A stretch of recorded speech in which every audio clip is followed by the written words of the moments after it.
जो प्रभु को पाकर के किंचन मात्र किसी कमी का अनुभव नहीं कर रहा, ऐसे प्रभु के हम आश्रित हैं। सुन तो लिया, अभी मिले नहीं है, सुन तो लिया ना, भरोसा तो कर लो ना। हम किसी मंत्री पर, पदाधिकारी पर भरोसा क्यों करते? जब हम सुन लेते हैं ना कि इसका इतना अधिकार है कि बड़े बड़े अधिकारी हाथ जोड़े खड़े रहते हैं, तो हमें विश्वास हो जाता है। अगर वो कहीं फोन से भी कह दे कि हम आपके साथ हैं, डरना नहीं, तो हमें विश्वास हो जाएगा कि हमें मंत्री जी से बात हुई है। ये गीता जी, ये भागवत जी, ये भगवत प्राप्त संत महात्मा भगवान की ही तो श्रीमुख की वाणी है। वो बोल रहे हैं ना कि आप निश्चिंत निर्भय हो जाओगे प्रभु की शरण में। आपने यदि प्रभु का आश्रय ले लिया, अनंत शक्तियां प्रभु की आपके समीप है, आपको डरने की जरूरत नहीं, आपको चिंता करने की जरूरत नहीं, आपको शोक करने की जरूरत नहीं। अरे एक पलक झपकते ही अनंत ब्रह्मांडों की रचना कर देने वाला मेरा प्रीतम है। हमें किस बात का शोक? एक मकान नष्ट हो रहा है, लाखों रुपया नष्ट हो रहे हैं, या हमारे पास कोई व्यक्ति नहीं है, या हम अपने को देख रहे हैं कि प्रगट में कोई सहयोगी नहीं, तो अनंत सामर्थ्यशाली प्रीतम हमारे हैं ना, जिन्होंने एक निमेष मात्र के समय में इस सृष्टि की रचना कर दी। उन प्रीतम के होते हुए हम किसी वस्तु के नाश पर, किसी व्यक्ति की दूरी पर हम शोक करें? कैसा हमारा आश्रय निर्भय, निश्चिंत, निश्चोक हो जाता है। कोई संशय नहीं रहता, कोई उसके हृदय में चिंता नहीं रहती। प्रभु के आश्रित है, विश्वास करो। आश्रय में किसी वेद पढ़ने की जरूरत नहीं, किसी योग्यता की जरूरत नहीं, सहारा अयोग्य ही लेता है। आप आश्रित हो गए हैं प्रभु के, इस बात पर विश्वास करो। आप अपनी इस भावना पर दृढ़ विश्वास करो, मैं प्रभु के आश्रित हूं, मेरा कैसे अहित हो सकता है? मैं प्रभु के आश्रित हूं। जो शास्त्र है, संत जन है, इस बात के साक्षी है, गवाही है कि जिसने कहीं झूठे से भी प्रभु का आश्रय ले लिया, उसका कभी अमंगल नहीं हुआ। फिर कोई आर्त भाव से प्रभु के आश्रित हो जाए, उसका कैसे अमंगल हो सकता है? आप विचार कीजिएगा, लक्ष्मण जी को मेघनाथ ने शक्ति मारी, अनंत सामर्थ्यशाली भगवान शेष जी के अवतार लक्ष्मण जी। भगवान रोते रहे लेकिन कोई महिमा प्रकाशित नहीं की। अपने भक्तराज हनुमान जी के द्वारा लाए हुए उस संजीवनी बूटी का प्रयोग किया। लेकिन वही जब आश्रित विभीषण पर रावण उससे भी भयंकर शक्ति का प्रहार करता है, भयंकर शक्ति का संधान करता है, तो तुरंत विभीषण पाछे मेला, सन्मुख राम सयो सोई सेला। ये आश्रित जनों को प्यार। भ्राता है श्री लक्ष्मण जी महाराज, भगवान शेष के, और कितना प्यार करते हैं प्रभु से लक्ष्मण जी। बलिहारी है। कभी कभी जब किसी प्रसंग में चिंतन चला जाता है तो हृदय विदीर्ण होता है, इतना प्यार। प्रभु को दुलार करते हैं, सैया पर शयन कराते हैं, वनवास के समय चरण चापते हैं। जब प्रभु सो जाते हैं, ये महापुरुष वीरासन में बैठकर रात भर जगते हैं। फिर प्रातः से इनकी दिनचर्या प्रभु की सेवा की प्रारंभ। 14 वर्ष तक कभी एक पलक नहीं झपक लगी श्री लक्ष्मण जी महाराज की। 14 वर्ष तक कितना प्यार है प्रभु के चरणारविंद में। लेकिन ये भ्राता है ना, प्रभु ने शक्ति के विषय में कोई महिमा नहीं दिखाई, लेकिन विभीषण आश्रित है ना, तुरंत विभीषण पाछे मेला, सन्मुख राम सयो सोई सेला। भगवान ने भागवतिक शक्ति के द्वारा उसको नष्ट नहीं किया, अपनी छाती में सीधे प्रहार सहा कि मैं अपने आश्रित जनों का प्रहार भागवतिक शक्ति से नष्ट नहीं करता, स्वयं सामने आकर उसे सह जाता हूं। प्यार देखो, प्रभु का प्यार देखो। ये लीलाएं प्रभु ने इसीलिए की कि हम उनके प्यार को समझ पाए, वे अपने जनों पर कितना प्यार करते हैं, कितना दुलार करते हैं। जो इस बात को समझ जाता है कि मेरे प्रभु हैं, मेरे समीप हैं, हम पर बहुत कृपा कर रहे हैं, पूर्ण निर्भर है, वो मुक्ति का भी निरादर कर देता है। नहीं चाहिए मुझे ऐसे प्रभु से विलग होकर इनमें लीन होना, मैं दूर से इनको देखता रहूं, इनकी सेवा करता रहूं, आठों पहर इनकी कृपा दृष्टि में बीनता रहूं। मुझे नहीं चाहिए मोक्ष, नहीं चाहिए कल्याण। वो इस बात को भूल जाता है कि प्रभु से विलग भी कोई सुख है। आहा, प्रभु का नाम स्मरण करते हुए, प्रभु का रूप ध्यान करते हुए, प्रभु की लीला गायन करते हुए, प्रभु के चरणों की समीपता सेवा करते, इससे भी बढ़कर कोई सुख है? आग लगे ऐसे सुख में। इसीलिए हिताचार्य चरण कहते विभेद कैवल्यता, मुझे भय लगता है मोक्ष से। जो मेरी प्यारी जू के चरणों से अलग कर दे, मुझे नहीं चाहिए ऐसा मोक्ष। भक्तजन भूल जाते हैं ये बात कि प्रभु से बढ़कर कोई इतने महासुख में निमग्न है, तभी तो कहते हैं कि ना मुझे धर्म चाहिए, ना अर्थ चाहिए, न काम चाहिए, न मोक्ष चाहिए, मैं बार बार जन्म लूं पर इन्हीं के प्यार में तड़पूं, इन्हीं का सुमिरन करूं, इन्हीं की सेवा में मगन रहो। इससे बढ़कर कोई सुख सच्ची मानिए कोई सुख नहीं है।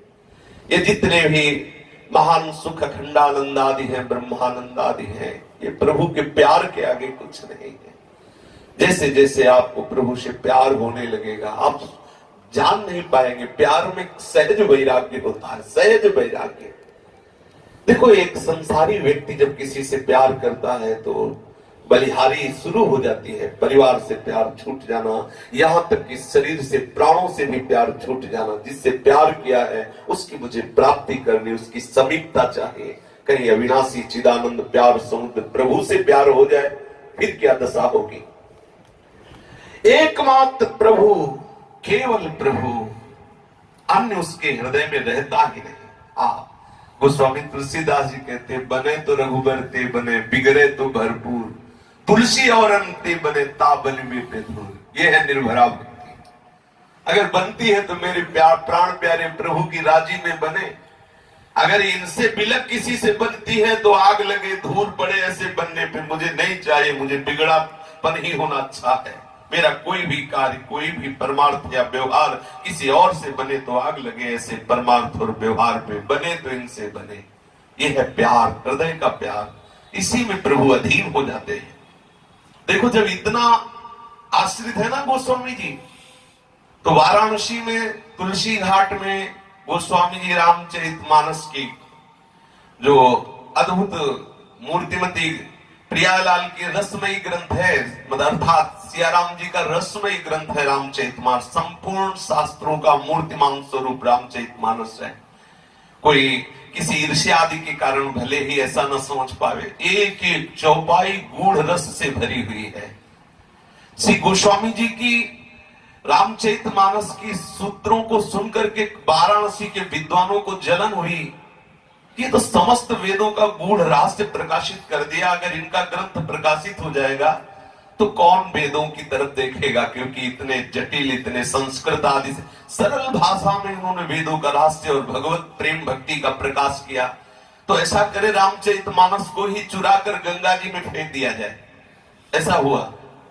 गोस्वामी जी महाराज जब रात्रि में भगवत चिंतन करते हुए विश्राम किए तो चोरों को भेजा गया कि आप जाकर वो रामचरितमानस की जो लिखी हुई है ग्रंथ उसे गंगा जी में प्रवाहित कर दे, फेंक दे। रहेगी ही नहीं तो फिर कोई झंझट ही नहीं रहेगी। नहीं, अगर ये प्रकाशित हो गई तो वेदों का महत्व कम हो जाएगा।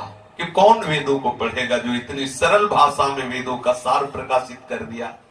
ऐसा ही हुआ। कुछ चोर लोग रात्रि में गए तो देखा एक दरवाजे पर गौर श्याम नौ किशोर धनुष बाण ताने हुए खड़े।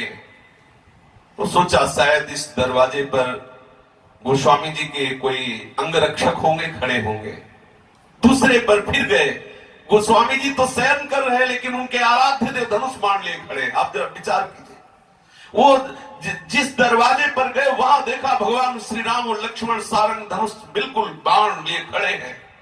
कांप गए, भयभीत हो गए, भाग गए। फिर जब उन्होंने लोगों को बताया तो गोस्वामी जी को जब सुनने को मिला तो आनंद में डूब गए। कैसे अपने दास शयन कर रहा और स्वामी रक्षा में खड़े हैं। उमा राम स्वभाव जी जाना ताई भजन तरी भाव। जो प्रभु के स्वभाव को जान, दास सिंहासन पे बैठे हैं उग्रसेन जी और भगवान छड़ी लिए हुए नीचे खड़े हैं। सोचो, अनंत ब्रह्मांडों के स्वामी हाथ जोड़े खड़े और अपने दास उग्रसेन जी को सिंहासन पर विराजमान किए। कैसी अद्भुत प्यार की रीति है। इनके दास बैठे हैं रथी की जगह, आप सरकार उनकी पादुका के समेत सारथी बने बैठे हैं। ऐसा है कोई स्वामी? ऐसा स्वभाव कहीं सुना गया है स्वामी का? अपने दास की ऐसी दासता करते हुए स्वामी को कहीं देखा गया है? कोई अर्थ दे सकता है, सेवक दे सकता है, व्यवस्था दे सकता है, लेकिन स्वयं अपने प्यार करने वालों के प्रति इतना नीचे उतरकर लंगोटी धो देना, उनके चरण चाप दे। विश्वास करो, ये बार बार इसीलिए करें, इस बात पर विश्वास करो, प्रभु के लिए मीरा जी में और आप में कोई अंतर नहीं है। प्रभु के लिए नरसिंह मेहता में और आप में कोई अंतर नहीं है। अंतर आपके समर्पण में, इसलिए आपको ऐसा अनुभव आ रहा है, इसलिए आपको लग रहा है अरे वो तो माधव दास बाबा थे, प्रभु मेरे से ऐसा कैसे प्यार कर सकते हैं, वो तो कर्माबाई थी। ऐसा नहीं, प्रभु वैसे ही आपसे प्यार कर रहे हैं। प्रभु के हृदय में कोई पक्षपात नहीं है। आप ये बात अनुभव करने के लिए प्रभु के आश्रित हो जाओ तो आपको दिखाई देने लगेगा प्रभु आपको कितना दुलार करते हैं। अगर हेतु सहित प्यार करने वाले होते तो प्रश्न उठ सकता था, लेकिन प्रभु जब सुहृदम सर्वभूतानां, समस्त भूत प्राणियों के समस्त जो प्राणीजन है उनके अहेतुकी मित्र है, तो कैसे हम हेतु को लगा सकते हैं कि वो तो अमुक थे इसलिए प्रभु ऐसा प्यार करते थे? नहीं, वो अमुक ये बात समझे इसलिए उनको अनुभव में आ रहा है। वो क्या प्रभु हमें भी वैसे ही प्यार कर रहे हैं, हम समझ नहीं पा रहे, हम किसी व्यक्ति को देख रहे हैं, हम कहीं अपने प्रभाव को देख रहे हैं, हम प्रभु को नहीं देख रहे हैं। अगर हम प्रभु को देखें तो हमारा प्यार प्रभु से ही प्राप्त हो रहा है, हमारा दुलार प्रभु से ही हो रहा है। विविध नाम रूपों में प्रभु ही कर रहे हैं, केवल अज्ञान के कारण हम नहीं जान पा रहे हैं। जो प्रभु को अपना सुहृद मानकर, अपना प्रीतम मानकर पूर्ण निर्भर हो जाता है प्रभु के चरणारविंद में, तो उसके हृदय में सकामता का नाश हो जाता है। पर प्रारंभ में सकामता रहती है। 3 प्रकार की गीता जी में भी सकामता का वर्णन किया है, चौथे भक्त को पूर्णता का वर्णन किया है। पहली सकामता होती है कि मैं प्रभु से अर्थ चाहता हूं, मुझे अर्थ की अव्यवस्था है, अर्थार्थी, मुझे धन संपत्ति आदि अर्थ चाहिए। दूसरा भक्त आर्थ है, किसी विपत्ति संकट के निवारण के लिए प्रभु का आश्रय लिए है, प्रभु मेरा संकट निवारण कर दो, आप सर्वसामर्थ्यशाली हो। तीसरा भक्त है जो जिज्ञासु है, प्रभु से प्रभु को जानना चाहता है, क्या है जगत का जो प्रपंच, क्या है मेरा स्वरूप, क्या है आपका स्वरूप, वो जानना चाहता है, इसलिए जिज्ञासु। ये 3 सकाम है, आर्तो, जिज्ञासु, अर्थार्थी। इनमें जो अर्थ की सिद्धि के लिए, धन के लिए, जन के लिए, मान के लिए, यश के लिए, भोग के लिए, स्वर्ग आदि की प्राप्ति के लिए प्रभु को भजता है, वो जो प्रारब्धवश किसी संकट में पड़ गया है उस संकट से निपटने के लिए भजता है, वो जो सत्संग से अंदर जिज्ञासा जग गई है कि प्रभु कौन है, मैं कौन हूं, ये जानने के लिए प्रभु को भजता है। ये 3 है, अर्थार्थी, आर्त और जिज्ञासु। तीनों भक्त सकाम भक्तों की श्रेणी में हैं। सकाम भक्तों की इसमें एक त्रुटि होती है कि कहीं कामना पूर्ण होने पर प्रभु से उदासीनता ना हो जाए, कहीं कामना ना पूर्ण होने पर नास्तिकता ना जाए कि मैंने ऐसा किया, प्रभु से चाहा लेकिन प्रभु ने नहीं दिया, तो नास्तिकता आ सकती। क्या प्रभु बहुत तो प्रयास करके देख लिया, नहीं मिला, ऐसा। यदि सत्संग मिलता रहे, प्रभु की चर्चा सुनते रहे, तो सकामता की पूर्णता में भी अनुराग बढ़ेगा और सकामता की पूर्णता ना होने पर भी अनुराग बढ़ेगा। पर यदि कहीं सत्संग ना मिले और दुष्संग प्राप्त हो जाए तो नास्तिकता भी आ सकती है। थोड़ी सकामता में ये विषमता तो बनी रहती है। कहीं ऐसा हुआ कि हमें कोई पीट रहा है, हमने प्रभु को पुकारा, पर प्रभु की इच्छा है कि तुम पिट जाओ तो पवित्र हो जाओगे, और अगर हम प्रभु के विधान को परम मंगल मानकर स्वीकार नहीं करते तो हो सकता है वहां हमारी श्रद्धा में कमी आ जाए। सकामता इस आश्रय में बाधक है। यदि हम प्रभु का आश्रय लिए हैं तो इतनी छूट दे देनी चाहिए कि प्रभु जिसमें हमारा मंगल होगा वही करेंगे, तो प्रभु आप वही करना जिससे हमारा मंगल हो, हमारी चाह को कभी पूर्ण मत करना। इतना सत्संग के द्वारा थोड़ा समझ लेना, नहीं तो आश्रय में संशय न हो जाए। यदि आप सकामी हैं, धन की आकांक्षा रखते हैं प्रभु से, अच्छा है, कोई बुरी बात नहीं है। आप प्रभु से चाहते हैं, प्रभु बड़े करुणामय हैं, वो आपकी धन की आशा भी पूरी करेंगे और अपने चरणों की तरफ घसीटेंगे भी।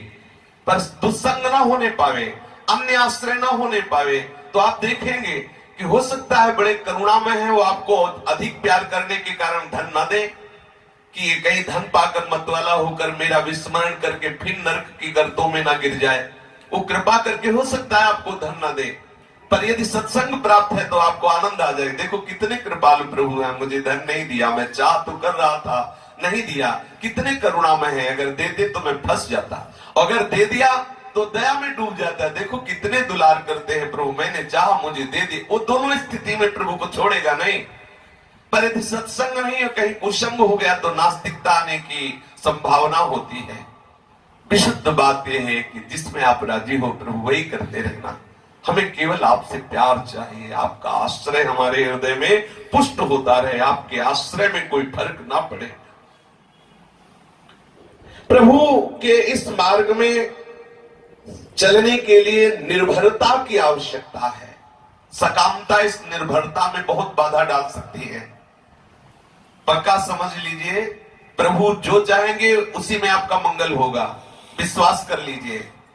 यदि आपकी चाही वस्तु मिलती है तो बहुत दुलार कर रहे हैं, आपकी भक्ति में बाधा नहीं पड़ेगी। नहीं मिल रही तो निश्चित आपको बाधा पहुंचाने वाली थी, इसलिए अतिशय दुलार करके प्रभु ने नहीं दिया। इतना विश्वास कर लेना, चाहे वो वस्तु हो, चाहे वो परिस्थिति हो, कोई भी चाह हो। हम चाहते हमारा शरीर स्वस्थ हो जाए, हम खूब सेवा भजन पाठ करें, और नहीं स्वस्थ हो रहा तो हमें अश्रद्धा करने की जरूरत नहीं। शरीर स्वस्थ होने पर जो बात हमारी बिगड़नी थी वो प्रभु ने बचा लिया। तुम सोच रहे हो कि शरीर स्वस्थ हो जाता तो भजन करेंगे, अगर शरीर स्वस्थ हो जाता और भोगों में व्यभिचार में फंस जाते तो प्रभु देख रहे हैं कि तुम्हारे शरीर को अस्वस्थ रहना ही ठीक है, क्योंकि तुम अस्वस्थ होकर केवल मेरा आश्रय लोगे तो आप प्रसन्न रहिए, आपको अस्वस्थता में ही प्रभु की प्राप्ति हो जाएगी। बिल्कुल हमें किसी तरह भी कोई ऐसी शर्त नहीं रखनी, कोई ऐसी मांग अपनी हट करके नहीं रखनी। हमारा स्वभाव मांगने का है, सकामी है, करो, पर हट मत करो। जैसे हमारा परम मंगल होगा, हमारे प्रीतम सर्वज्ञ हैं वही करेंगे, ये विश्वास कर लो। इसी में निर्भरा भक्ति का प्रादुर्भाव हो जाएगा। यदि सकामता की आप हट कर लेंगे तो इस निर्भरा भक्ति के जो आनंद की अनुभूति होनी चाहिए उससे आप वंचित हो सकते हैं, बहुत समय नष्ट हो सकता है। निर्भरता जितनी बढ़ती चली जाए उतना ही आपके हृदय में भागवतिक शक्तियों का जो प्रकाश है होने लगेगा। निर्भय हो जाना, निश्चिंत हो जाना, किसी भी तरह के द्वंद्व में चुभित ना होना, कोई भी भोग सामग्री नजदीक आने पर उसका क्षोभ ना होना, भोगने की इच्छा न होना, आदि आदि जितने सब भागवतिक सद्गुण हैं वो सब आने लगेंगे। आपकी निर्भरता बढ़ती चली जाए।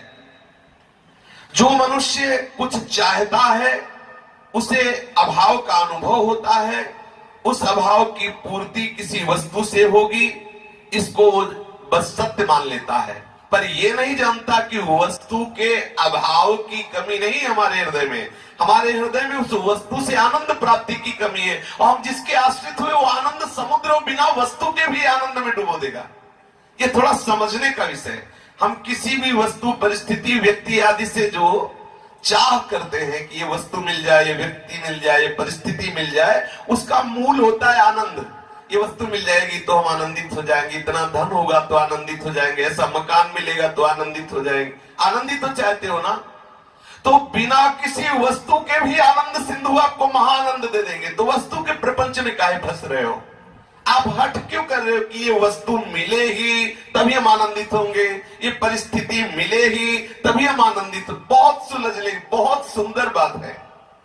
इस वस्तु, परिस्थिति से, व्यक्ति से मुझे आनंद मिलेगा, इसीलिए मैं आसक्त हूं, इसीलिए मैं सकामता धारण करता हूं।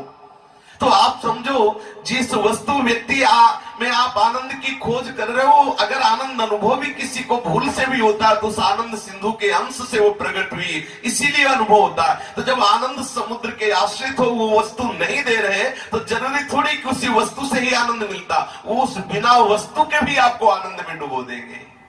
आप विश्वास करो, हमारे प्रीतम आनंद समुद्र हैं।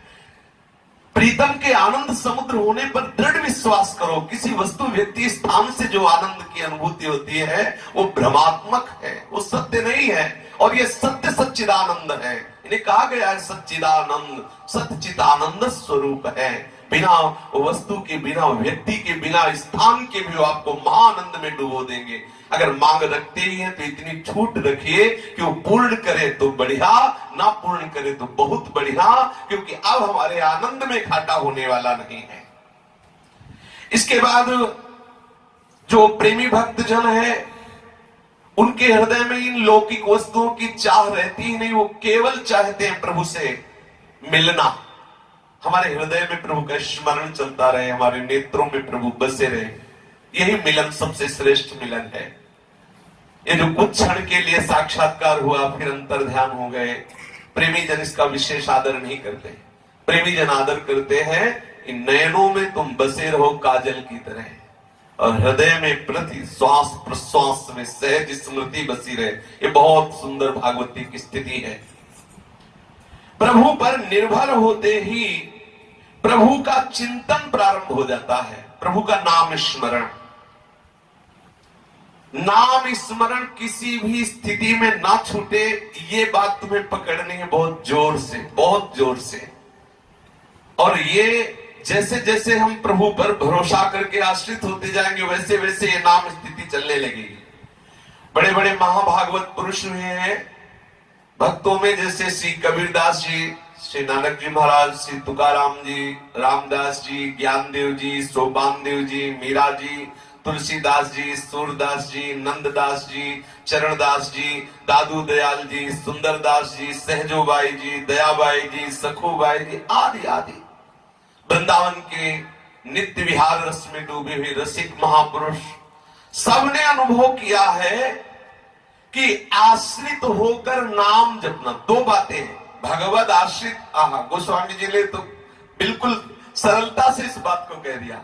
कई बार अपने लोग सुन चुके, बिगड़ी जन्म अनेक की अब ही सुधरे आज, होई राम को नाम जप। बहुत सुंदर बात, बहुत सुंदर बात। प्रभु के आश्रित होगे और नाम जप, ये बात पकड़ लेना है।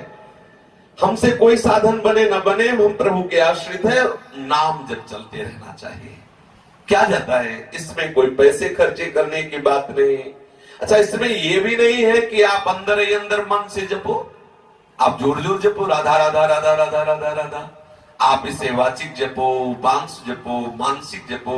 जब मानसिक में मन लग जाएगा नाम में, तब तो कोई बात ही नहीं, लेकिन तब तक के लिए आपकी जिह्वा हिलती रहे, नाम जप ना छूटे। बड़े बड़े संतों का अनुभव है। इन महाभागवत पुरुषों ने बताया है भगवत आश्रित होकर के नाम जप करना। इनकी दिव्य वाणी से शास्त्रों जीवों का उद्धार हो गया है। इन जिन जिन महापुरुषों के नाम ले रहे, जो भी जिनके नाम नहीं लिए, अनंत भक्त हो चुके हैं। सबका एक ही अनुभव है, प्रभु के चरणों का सहारा और प्रभु के नाम का स्मरण।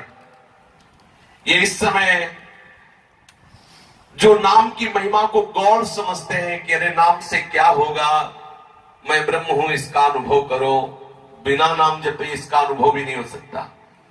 नाम से बढ़कर कोई अंतःकरण को पवित्र करने वाला भी नहीं है। नाम महिमा की इतने शास्त्रों में प्रसंग है कि उनका उदाहरण देना, उनकी गणना करना बड़ा कठिन है। इतना होने पर भी लोग अशांत हैं, क्लेशित हैं, इधर उधर साधन में भटक रहे हैं, नाम पर क्यों विश्वास नहीं कर रहे? ये नाम बहुत सरल और बड़ा महिमामय प्रतापी है, फिर ये नाम को आज जब क्यों नहीं कर रहे हैं? इन नाम पर विश्वास क्यों नहीं हो रहा? पूजा, होम, यज्ञ, तपस्या, तीर्थ स्नान, नाना प्रकार की जो बहुत साधना पद्धति है, ये सब एक तरफ और नाम भगवान एक तरफ। ये नाम के स्मरण से जो महान अंतःकरण में भाव आता है, वो इन साधनों से नहीं आ सकता। फिर लोग नाम पर विश्वास क्यों नहीं करते? नाम परायण होना थोड़ा कठिन लगता है। ये सब साधन तो शरीराभिमान से युक्त होते हैं। चलो भाई, हम अमुक तीर्थ भ्रमण करते हैं, बद्री नारायण हुआ है, हम केदार नारायण, और इतना हम दान किया, इतना संतों को भंडारा किया। ऐसा जहां अहम को सुख हो रहा है उसमें ज्यादा रुचि होती है। हमने आज सतचंडी यज्ञ का अनुष्ठान किया, हमने ये यज्ञ वो यज्ञ। वैसे हर युगों में नाम की अपार महिमा है, पर कलयुग में न इतनी पवित्रता रह गई। पहले राक्षस लोग यज्ञ भंग करने के लिए कोई न कोई मांस रक्त आदि से छिड़क देते, वो यज्ञ भंग हो जाती। आज हम घी का प्रयोग कर रहे हैं, और जब वैज्ञानिकों के द्वारा निरीक्षण परीक्षण होता है तो बोले उसमें चर्बी मिली हुई। गाय की, बोले गाय की चर्बी मिली हुई। उसे यज्ञ होगा।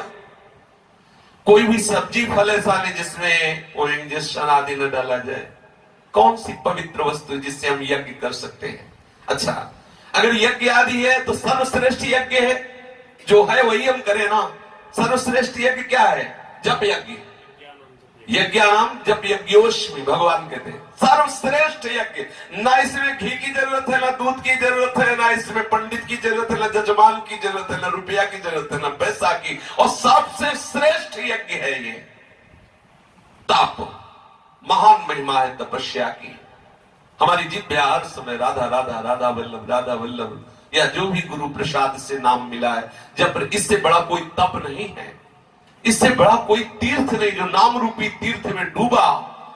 श्री वाल्मीकि जी महर्षि चरित्र प्रसिद्ध है, फिर भी हमारे दिमाग में बात नहीं आ रही। अरे राम नहीं बोल पाते थे, मरा मरा बोला, मरा मरा, ब्रह्म ऋषि वाल्मीकि जी हो गए। आप नाम पर विश्वास कीजिए। ये नाम पर विश्वास क्यों नहीं करते? पहली बात तो है कि नाम को बहुत छोटा समझते हैं ना। राम राम कृष्ण कृष्ण करने से क्या होगा? राम राम कृष्ण कृष्ण के राधे राधे रट रहे हैं, इनसे क्या होगा? अरे हाँ भाई, पृथ्वी की परिक्रमा की, नर्मदा की परिक्रमा, इनमें दिखाई देता है कि कितना तप किया। 3.5 साल से नर्मदा जी की परिक्रमा कर रहे, गंगा जी की परिक्रमा कर रहे, तीर्थ भ्रमण कर, ये सब बाहरी क्रिया है, देह भाव से हो रही। नाम जब सीधे नामी से प्रेम करेगा और नाम जैसा पवित्र करेगा वैसा बाहर कोई भी साधना पवित्र करने वाली नहीं है। कुछ लोग तो इस बात पर ध्यान ही नहीं दे रहे हैं कि सर्वोपरि नाम है। वो नाम को सहज भाव में देख करके अश्रद्धा कर लेते हैं। नाम से क्या होगा? बड़े बड़े यज्ञ, बड़ी बड़ी तपस्या, बड़े से बड़ा दान, बड़े से बड़ा सत्कर्म भी इतनी सामर्थ्य नहीं रखता जितनी नाम भगवान में सामर्थ्य है। नाम को केवल शब्द मत समझो, ये शब्द मात्र नहीं है, ये साक्षात भगवान है। नाम, नाम कृष्ण नाम, राम नाम, राधा नाम, जो भी नाम आपको गुरुदेव ने दिया, साक्षात भगवान, साक्षात प्रभु है आपकी जिह्वा पे विराजमान। हरिवंश कृपा, हरिवंश कहें, बहुत कृपा हुई है तब प्रभु नाम रूप धारण करके आपकी जिह्वा में स्फुरित हो रहे हैं। इसे मामूली शब्द समझ रहे हो? कुछ लोग बड़े पंडिताई के अभिमान में होते हैं, ये वेद के सूत्र, वो वेद के सूत्र, वो लोग नाम पर श्रद्धा नहीं करते। क्या होगा नाम से? किसी ने एक बार पूज्यपाद धर्म सम्राट करपात्री जी के शिष्य थे, तो उन साधक से पूछा कि आप किस कुल में प्रकट हुए? उनका ब्राह्मण कुल में प्रकट हुए। वो इतनी छोटी अवस्था से भगवत मार्ग में आए, व्याकरण क्यों नहीं पढ़ लेते? उनका जरूरत नहीं है, व्याकरण की क्या आवश्यकता है? बोले व्याकरण पढ़ने से शास्त्रों का रहस्य समझ में आ जाता है, बिना पढ़े क्या तुम शास्त्र समझ सकते हो? तो साधक ने कहा मुझे नाम पर इतना विश्वास है कि बिना पढ़े सब शास्त्र स्फुरित हो जाएंगे। बोले हम तुम्हारी ये केवल कोरी अंधविश्वास की बातों को नहीं मानते हो। बड़े अद्भुत विद्वान थे, बड़े अद्भुत विद्वान शास्त्रों के। कुछ लोग अपने पंडिताई के अभिमान में होते हैं और नहीं। किसी भी ऐसे संत को बताओ जिसके अंदर शास्त्रों का ज्ञान प्रकाशित ना हो गया हो, जो नाम जापक हो। मथुरादास जी महाराज कहते थे कि भाई हम कभी स्कूल पाठशाला का दरवाजा नहीं देखा, आश्चर्य की बात। और जब उनके समीप बैठो तो हजारों श्लोकों का ऐसा जैसे कोई व्याकरणाचार्य बोल रहा हो। अगर रामायण उठा ली तो एक स्वर में 50 चौपाइया बोलते चले जाए और बोलते जी महाभारत के इस उसमें और इस श्लोक में देखो ये लिखा हुआ है। ये क्या हुआ? नाम भगवान का प्रकाश हुआ और सारा ज्ञान उनके हृदय में प्रकाशित हो गया। जो एक पंडिताई के अभिमान में होते हैं उनको नाम पर विश्वास, वो नाम को साधारण समझते हैं। शास्त्र के बाह्य अवलोकन से केवल वाग वितंडार्थ शास्त्र पटु होकर के वो नाम का अनादर कर देते हैं। कुछ लोग ये जो बहुत नवीन शिक्षा प्राप्त कर रहे हैं, आज की आधुनिक शिक्षा, इस आधुनिक माया मरीचिका में पढ़कर वो समझते हैं कि ये नाम हम जपना, ये पाठ करना, ये भजन वजन करना, ये तो सब उन गरीब लोगों का काम है या पापी लोगों का। कोई पाप करते हैं क्या नाम जप करें? ऐसी उनकी जो आज की अवस्था के पढ़ने लिखने वाले हैं, उनको सब ऐसा लगता है बेचारे गरीब लोग हैं बाबा जी जो बने हैं। उनको लगता है भिखारी लोग हैं, इनके घर में समस्याएं होंगी तो बाबा जी बन गए हैं, ऐसा समझते हैं। और या ये समझते हैं कि पापी लोग हैं, अपना पाप दूर करने के लिए रामकृष्ण जपते रहते हैं, हम कोई पापी है क्या?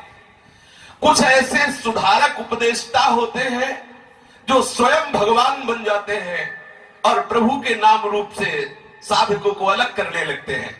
हाँ, मेरी आराधना करो, मेरा नाम जप करो, मेरा मेरा मेरा। ये बहुत गलत बात है। जितने भी संत हैं सब अनंत भगवान की महिमा को स्थापित करने के लिए हैं। सब प्राण प्यारे प्रभु के नाम में प्रीति करें, सब प्राण प्यारे प्रभु के चरणारविंद के आश्रित हो, यही संतों का उद्देश्य होता है। उन्होंने हमें नाम में लगाया, प्रभु के रूप में लगाया, इसलिए उन्हें प्रभु से बढ़कर मानते, पर वो सदैव हृदय में दैन्यता धारण करते हुए प्रभु के नाम रूप की, प्रभु के चरणारविंद की भक्ति की स्थापना करते हैं। आज उल्टी बुद्धि हो रही है, हम अपने को भगवान साबित करते हैं, लोगों को प्रभावित करके अपना पूजन करवाना, अपनी भावना आरोपित करके प्रभु के नाम रूप से विमुख कर देना, ऐसा एक महत अपराध है। जितने भी किसी भी संप्रदाय के संत हुए हैं, सबका उद्देश्य हुआ है वो एक आराध्य देव पर अपने चरण शरणागतों को तन्मय करवा देना। आप चाहे जिस संत को, जो बड़े बड़े महापुरुष हुए देख लीजिए, चाहे कबीरदास जी, चाहे नानक जी, चाहे जितने भी भक्त महापुरुष हुए, सबने एक स्वर में एक ही उपदेश किया है, शरीर संसार से राग का त्याग करके प्रभु से अनुराग करो, प्रभु के चरणारविंद में प्रेम करो। आचार्यों ने तो आचरण करके दिखाया है। यदि हम अपने को भगवान साबित करके प्रभु के नाम रूप को गौण कर देते हैं, प्रभु के नाम रूप से हटा देते हैं, तो ये अपराध है और ये अपराध हमें बहुत बड़ा दंड देगा। जो धर्म उपदेष्टा, धर्म गुरु होकर के जो सहज सरल भोले भाले लोगों को सतमार्ग से विमुख कर देते हैं, उनको दंड भगवान देते हैं। और ऐसा दंड मिलता है कि वो कल्पों तक उन्हें कभी अवसर नहीं मिलता भगवत मार्ग में चलने का। कोई ऐसे होते हैं जो घर बार संसार का तो त्याग कर देते हैं, सन्यासी हो जाते हैं, पर वो ये बात मानते हैं कि भगवान का नाम साधन है, साध्य नहीं है। साध्य है अहम ब्रह्मास्मि, मैं ब्रह्म हूं। पर क्या सनकादि से भी बढ़कर कोई ज्ञानी हो सकता है जो हर समय हरिशरणम हरिशरणम? क्या भगवान शंकर से भी बड़ा कोई ज्ञानी हो सकता है जो निरंतर नाम जप करते रहते? क्या श्री सुखदेव जी से भी बढ़कर कोई ज्ञानी हो सकता है जो निरंतर कृष्ण लीला में डूबे रहते हैं? ध्यान देने का विषय है, कभी हम इस भ्रम में न पड़ जाएं कि प्रभु के नाम रूप का त्याग करने के बाद भी कोई परम गति होती है। कोई ऐसा समझते हैं कि भगवान का नाम तो विपत्ति में लिया जाता है। अरे जिसको विपत्ति हो वो भगवान का नाम ले, हम तो खूब आनंद से रह रहे, क्या भगवान के नाम की जरूरत है? आप याद रखना, ये माया है, ऐसी गर्त में खड़ा कर देगी जहां तुम्हें कोई सहारा नहीं मिलेगा, और तब तुम प्रभु को भी नहीं पुकार पाओगे यदि पहले से तुमने प्रभु का आश्रय नहीं लिया। कोई भी ऐसा मनुष्य शरीरधारी नहीं है जिसे माया के गर्त में डूबना ना पड़े। यदि प्रभु का आश्रय नहीं लिए तो बड़ी दुर्दशा होगी, निश्चित समझ लो। स्वयं प्रभु अवतरित होकर लीला करके दिखाया है कि संसार कितना विषम है, कितना क्रूर है संसार।